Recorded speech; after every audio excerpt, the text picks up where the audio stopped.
حضرت ابو ہریرہ رضی اللہ تعالیٰ عنہ بیان کرتے ہیں، رسول اللہ صلی اللہ علیہ وآلہ وسلم نے فرمایا، جب تم میں سے کوئی مال اور صورت و جمال میں اپنے سے بہتر شخص کو دیکھے تو وہ اپنے سے کمتر شخص کو دیکھ لے۔ حضرت ابو درداء رضی اللہ تعالیٰ عنہ نبی صلی اللہ علیہ وآلہ وسلم سے روایت کرتے ہیں، آپ صلی اللہ علیہ وآلہ وسلم نے فرمایا، مجھے اپنے ضعیفوں میں تلاش کرو، تم اپنے ان کمزوروں ہی کی وجہ سے رزق دیے جاتے یا مدد کیے جاتے ہو۔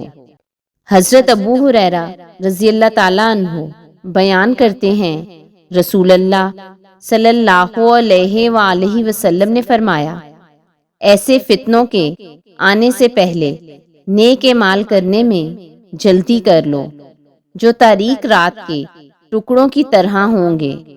آدمی صبح کے وقت مومن ہوگا تو شام کے وقت کافر، جبکہ شام کے وقت مومن ہوگا تو صبح کے وقت کافر۔ وہ دنیا کے مال و متاع کے عوض اپنا دین بیچ دے گا۔